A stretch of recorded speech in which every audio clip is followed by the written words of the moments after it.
70% of Nigeria's female population in tertiary institutions have experienced sexual harassment, according to the Gender Mobile Initiative in 2022. That lecturers exploit their positions of power to demand sexual favors from female students in exchange for grades, recommendations, or other academic advantage is no longer news in Nigeria. Students are often faced with the retaliation, stigmatization, or disbelief, which discourages them from reporting sexual harassment. As a result of this, perpetrators often go unpunished, allowing for a cycle of abuse and silence. In our previous episode, we discussed how whistleblowing can be an effective solution to address sex for grades in higher institutions. In order to provide a solution to this menace, Women Radio initiated a platform following recommendations from students to report in confidence by coming up with an anonymous app. Now, this app, where students can report sexual assault without fear of retaliation. Today on Unmasking the Truth, we'll be discussing anonymous reporting as a solution to sex for grade. Unmasking the Truth is an initiative of St. Ives Communications in partnership with Voice of Women and supported by the MacArthur Foundation. My name is Esther Alaribi. This anonymous reporting process enables students to report incidents of sexual harassment without revealing their identity. This approach would help overcome the barriers that victims often face and also prevents them from coming forward. We engage students and lecturers on anonymous reporting as a solution to sex for grades. Here's what they have to say. When victims for sex for grade feel report say, "Na this thing do me," and other people no go know say na them report them, it go also encourage the other ones as well. Go encourage them to feel they talk about their own sin too, since they are sure say nobody go sabi say na them talk am, and that way it go make all the other lecturers wey dey think say they fit do that kind of thing. It go make them reason am say if they do this kind of thing, they fit report them, make them no sabi who report them. It go make them no wan do that kind of thing again, and that way it go promote respectful academic environment. Exactly. Anonymity ensures that victims can report misconduct without fear of personal or academic repercussions. This is especially important in educational environments where there is a significant power imbalance between students and the faculty, thereby allowing students to report incidents without risking potential harm. More victims may come forward, leading to a greater number of cases being documented and addressed. I'm sure that a lot of students will be glad hearing something like this, because there's so many cases that go unreported in tertiary institutions. Because just imagine a case where the dean of your faculty is the one harassing you sexually or exploiting you sexually. Who do you go to? We're talking about the dean of a faculty. Who do you report to? So it becomes a problem.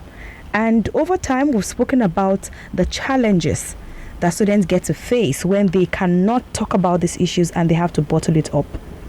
My guest for today, I'm going to be speaking to Nkechi Obiagboso Udegbunam, founder and executive director of Initiative for Women and Girls' Rights Advancement. Hello, Nkechi. Thank you very much for joining us today. Thank you, Esther. Thank you for having me. Thank you. How has your day been? It's been well, and yours? All right. Thank you very much for joining us. And we're having to look at this, this anonymous reporting technique that Women Radio had to bring up, really, because it makes a lot of sense that students would be able to report without any fear of retaliation or repercussion, really, because if we keep allowing for this kind of cases to go spoken about, unreported in our institutions, we know what dangers that lies ahead for our female students. Now, Nkechi, what are the main reasons victims of sex for grades often hesitate to report this incident? Okay, thank you, Esther, for this question. There are several reasons why survivors, why survivors of sex for grades often do not want to report. And those reasons can also be likened to the reasons why people don't report cases of sexual violence and gender-based violence. The first reason is fear of being judged or not being believed. When most survivors want to share their experiences, they get withdrawn because when they start asking themselves questions like, who will believe my story? If I report, will anybody believe what I'm about to say? And once they start having these doubts about who will believe their story, they get withdrawn and they go back into their shells. The second reason why people don't want to report is distrust in the system. Now, in most institutions now, following the case of Monica Osage that brought to limelight issues around sex for grades, moves have been taken by several civil society organizations that brought to limelight the sexual harassment bill and policies in several higher institutions. Now, this bill provides for, or these policies provides for guidelines through which students can report, to whom to report to, who handles the cases that you report about. Now, the distrust in the system, like you said, imagine when you want to report and the person who perpetrated this act against the person is the dean or is the main officer whom you're supposed to report to. Already, the system is shaky and is having issues. And this kind of like discourages survivors from thinking about reporting their sexual experiences with their lecturers. Another reason is no proper reporting channel. Not all academic institutions have a reporting mechanisms through which students can report sexual harassment cases. And because of this, when students see that we don't even know how to report, or even for some schools, they have the reporting mechanisms, but these reporting mechanisms are not known by the students, then the students just tend to keep their experiences to themselves. You will mostly hear things like, I leave it in the hands of God, because the system has not provided the right mechanism for reporting. The major one too is stigmatization. Now, stigmatization comes in different folds.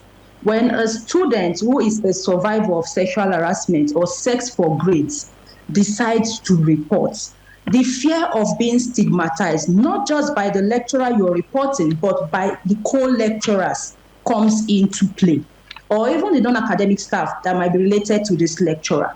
Remember that in higher institutions, there is always a clique between lecturers. So when one lecturer is involved in this, trust me, there are 2 or 3 lecturers involved in this same act, and they have their meeting point where they discuss the students that they have been able to manipulate. Now, the fear of reporting, knowing that it's likely going to affect your grades from other lecturers, whom you cannot even hold or create a link between the reason for the failure and attaching it to the lecturer you have reported, because the person who is failing you or victimizing you is not the person whom you actually reported a case of sexual harassment against. And this also leads students to get withdrawn. And lastly, for want of time, let me mention the last one, victim blaming. Yeah. You see a lot of people get withdrawn because they don't want to be blamed by their family, they don't want to be blamed by their community, they don't want to be blamed by the society and the institution. You hear things like, okay, what were you doing in the lecturer's office at that time of the day? Why did you pick the lecturer's call at that time of the night? Why did you wear that kind of a clothes to the lecturer's office? Why did you sit in that manner? You see, things like this, when a student knows, it affects the student. And nobody wants to go through the trauma of being sexually harassed or abused and still face victimization in the hands of people who should offer you a shoulder to lean on. So some of these reasons are actually the reasons why most students refrain from reporting issues around sex for grades. All right. Thank you very much, Nkechi, really, because this has been really, really extensive, having to explain all of this. And I'm sure that a lot of Nigerian students would also agree with you on this. Now, how do you think that an anonymous reporting process would help safeguard the identity of these survivors, really, and also ensure that more people are able to come out and tell their own stories? Okay, anonymous reporting, I would say, is a powerful tool in addressing issues of sex for grades in our academic institutions. But when you ask most people, you get a lot of debunk against anonymous reporting, because people have come up with ideas that anonymous reporting can actually lead to less justice or access to justice for students who have reported. But the truth is, when students report anonymously their experiences in the academic institutions, it keeps the victims' experiences hidden. Now, I am going to report sharing my story, but you don't know the story is coming from me. Exactly. And that's where the voices of the students are also being heard. There is this joy that comes with knowing that you have shared the burden that you're carrying. You have shared it to the right authorities. So when it ensures that the voices of the students are heard, while their privacy is also respected. They can freely walk on campus. The that person walking beside the person does not know that you're actually the one who has reported. When the student is in class, the lecturer cannot really say, this is the student who has reported this particular case against me. And it also provides a safer and more reassuring ways for students to speak up. And also, in time, it increases the reporting rate, because when students start reporting, they get to know that there is a report about a case of sexual harassment in the school. More students are reporting, but they don't know the identity of the students who are reporting. And the school, receiving this quantity of reports, is also trying to put measures in place to curtail it so it does not go to the public domain. This also encourages other students to report all of these cases, because they know that they are airing their voices and their identity is also protected. True. Thank you very much, Nkechi. Thank you. Unmasking the Truth on your radio station is addressing the anonymous reporting process as a means of solution to sex for grades against female students in Nigerian tertiary institutions. This program is an initiative of St. Ives Communications in partnership with Voice of Women and supported by the MacArthur Foundation. The increase in reported incidents of sex for grades highlights a pattern of abuse and wanting institutions to take more proactive measures. This process can also deter potential perpetrators who may otherwise believe they can act with free will and get away with it. Anonymous reporting systems, they're linked to support services, offering victims access to counseling, legal advice, and other resources without having to disclose their identity. Let's go back and hear from more students. Ipa tí ẹ̀kọ́ ń kó nínú níní ìmọ̀ tó yè kooro nígbà tí a bá ń ṣe ìròyìn aláìlórúkọ jẹ́ ipa ńlá gidigidi, nítorí wípé níní ẹ̀kọ́ àti ìmọ̀ ó máa fi àyè sílẹ̀ láti mọ nǹkan tí a fẹ́ sọ̀rọ̀ lé lórí. Ó tún máa fi àyè sílẹ̀ láti lè ní ìmọ̀ bí a ṣe máa dá ààbò bo ara wa nígbà tí a lọ sí ìta, nígbà tí a bá lọ síta láti lọ ṣe ìròyìn aláìlórúkọ wa. Níní ẹ̀kọ́ àti ìmọ̀ ó tún máa ń fún wa ní òye tó yè kooro láti jẹ́ aláṣeyọrí nínú gbogbo ohun tí a bá ń ṣe. For us to be able to effectively use this anonymous reporting process, Nkechi, you would agree with me that there has to be some level of training and awareness to ensure that these processes are effective and the students actually know how to use them. And they can also introduce other students to them, because it's not just enough that we have this hidden processes in place, but the students need to be aware and they need to be well trained and well grounded on how to use it, and also be able to keep their lips sealed on who they get to divulge what information to also, Nkechi. Sorry, I didn't get the last thing you said. Yes, I'm having to note that it would also be good to build the capacities of this female student, create awareness on it, and also letting them know the need for them to, after reporting, the need for you to keep your lips sealed, because you don't know who is speaking to what lecturer or who is speaking to the next student who will take it back to these lecturers. Yes, I agree with you. It's important to train students, and this is because anonymous reporting is not common in our academic institutions. So it's a tool or a trend that is evolving, and it's important for students to be trained on how to use the anonymous reporting tool, and also to create awareness around this issue. This is because when you create awareness and you build the skills of the students on how to use the tool, it leads to effective responses And these responses may not align with the typical investigations under institutional regulations. Because the normal way of reporting in most institutions is either you write a letter, a petition, you drop in the petition box, then the officer in charge picks it, goes through a series of investigations before you actually get a redress. That if the students will even get any. So when students are trained on how to use this tool, it will encourage the usage of the anonymous reporting tool for effective responses. And this will also give the survivors a voice.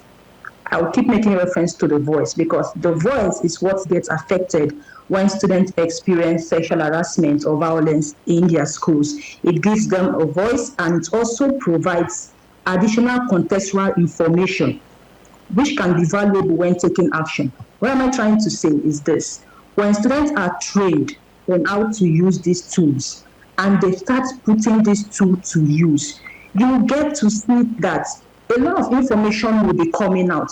Information that the ordinary would not share if they have to disclose their identity. And that way, institutions will get to see the various ways that sexual harassment takes place in the institution. And it also helps in identifying new trends. So when students are trained, they can also come up with suggestions on how to make the anonymous reporting tool a better tool that can accommodate the different classes of students that you have in different higher institutions.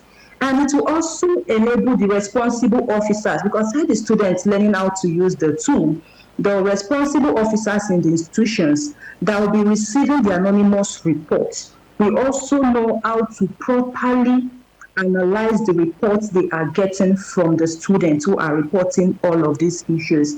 And when we talk about training, the training should not just be for the students in higher institutions. I think it should also be a training that students in secondary schools and primary schools should also learn, because sexual harassment comes in various forms and in various degrees in different levels of education. So it's something that should go around for all of the students across board to learn how to use.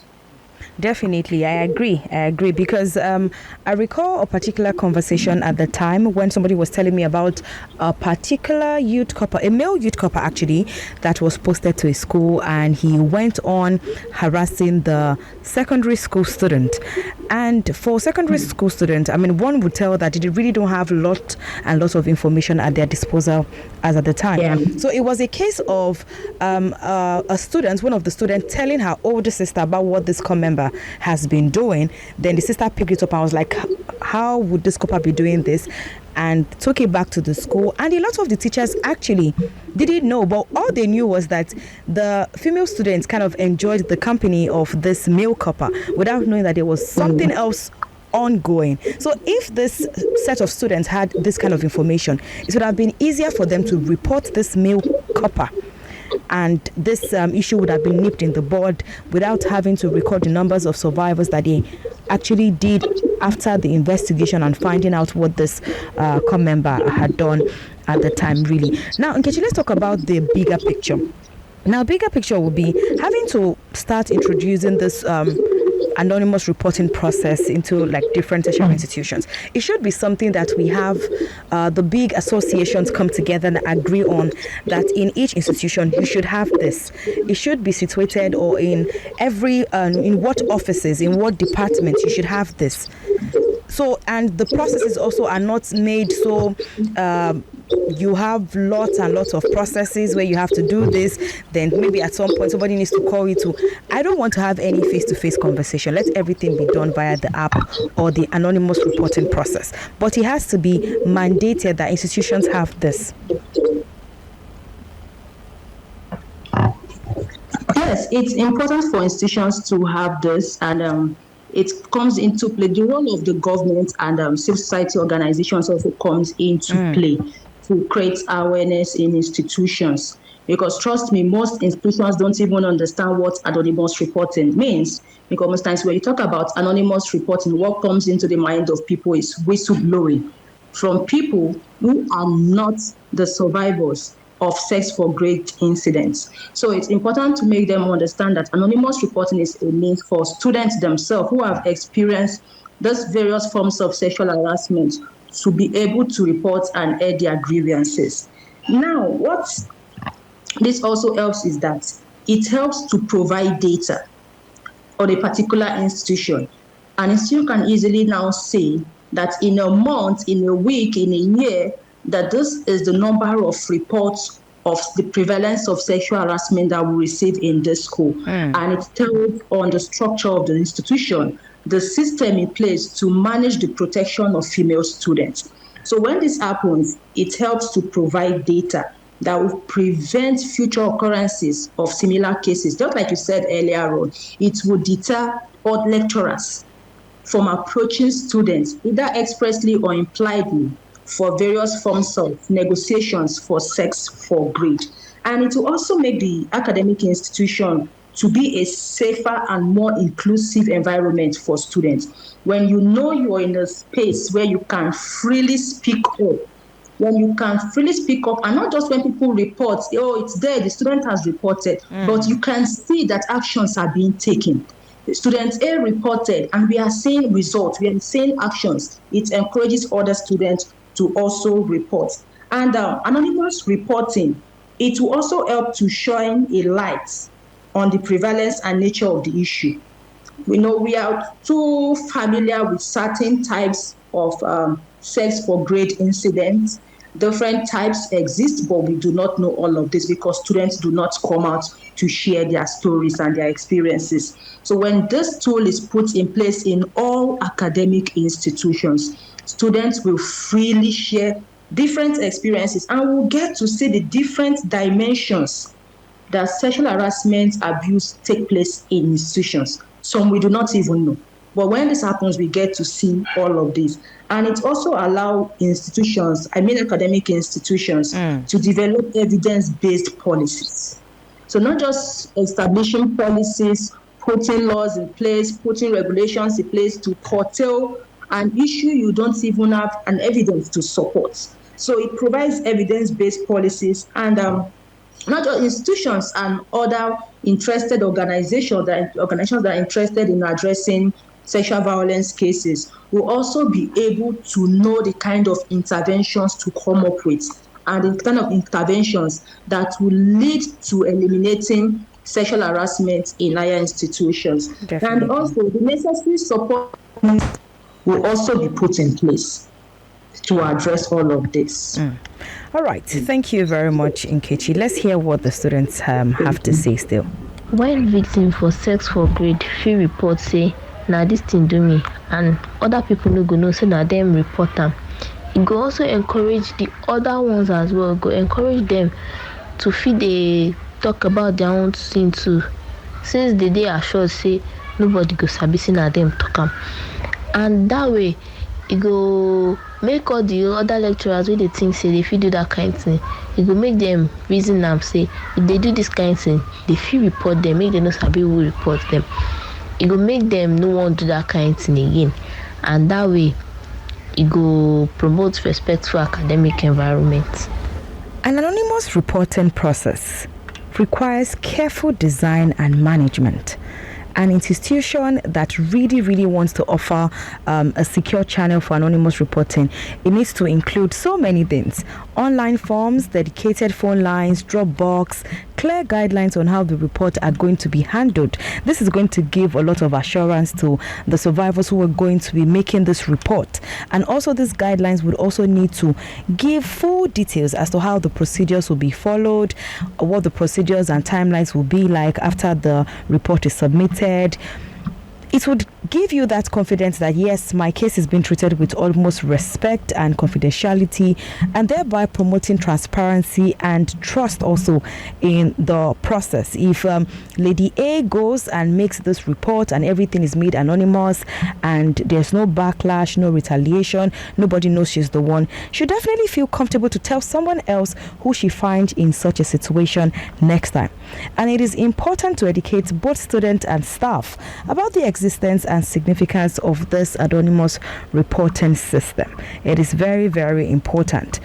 And I really hope, following our conversations and our different advocacies at different levels, that a lot of academic institutions will pick this one up and make it a thing, really. Thank you very much, Nkechi, for being on the program today. Thank you for having me. Thank you. Do have a wonderful evening. You too. All right, thank you. So that was my guest, Nkechi Obiagboso Degbunam, founder and executive director, Initiative for Women and Girls' Rights Advancement. And having to note on this that the anonymous reporting process offers a promising solution to the problem of sex for grades by empowering victims, survivors to speak out without fear. And if these processes are duly implemented, these systems would also increase the number of cases that we have. Yes, because a lot of these cases actually exist. But because of the fear of stigmatization, retaliation, people do not report. So when we have these mechanisms put in place, you get to see more women come forward. And they would also get support, thereby fostering a culture of accountability within academic institutions. And this one, we're having to employ Nigerian students from tertiary institutions to make use of our anonymous reporting app to report all cases of extortion, sexual harassment, sexual exploitation from lecturers without the fear of retaliation. If you have a story on how corruption and lack of accountability affect women and girls in your community and you would like us to talk about it, do well to share us your comment by text or WhatsApp on 070-317-56537. Unmasking the Truth from the Gender Lens is an initiative of St. Ives Communications in partnership with Voice of Women and supported by the MacArthur Foundation. Thanks to the production team of Nafisat Abdulaziz, Taiwo Adileye, Amanda Ameneke, and executive producer Ton Okewale Shunaya. My name is Esther Alaribi. Of course, if you see something, say something and do something.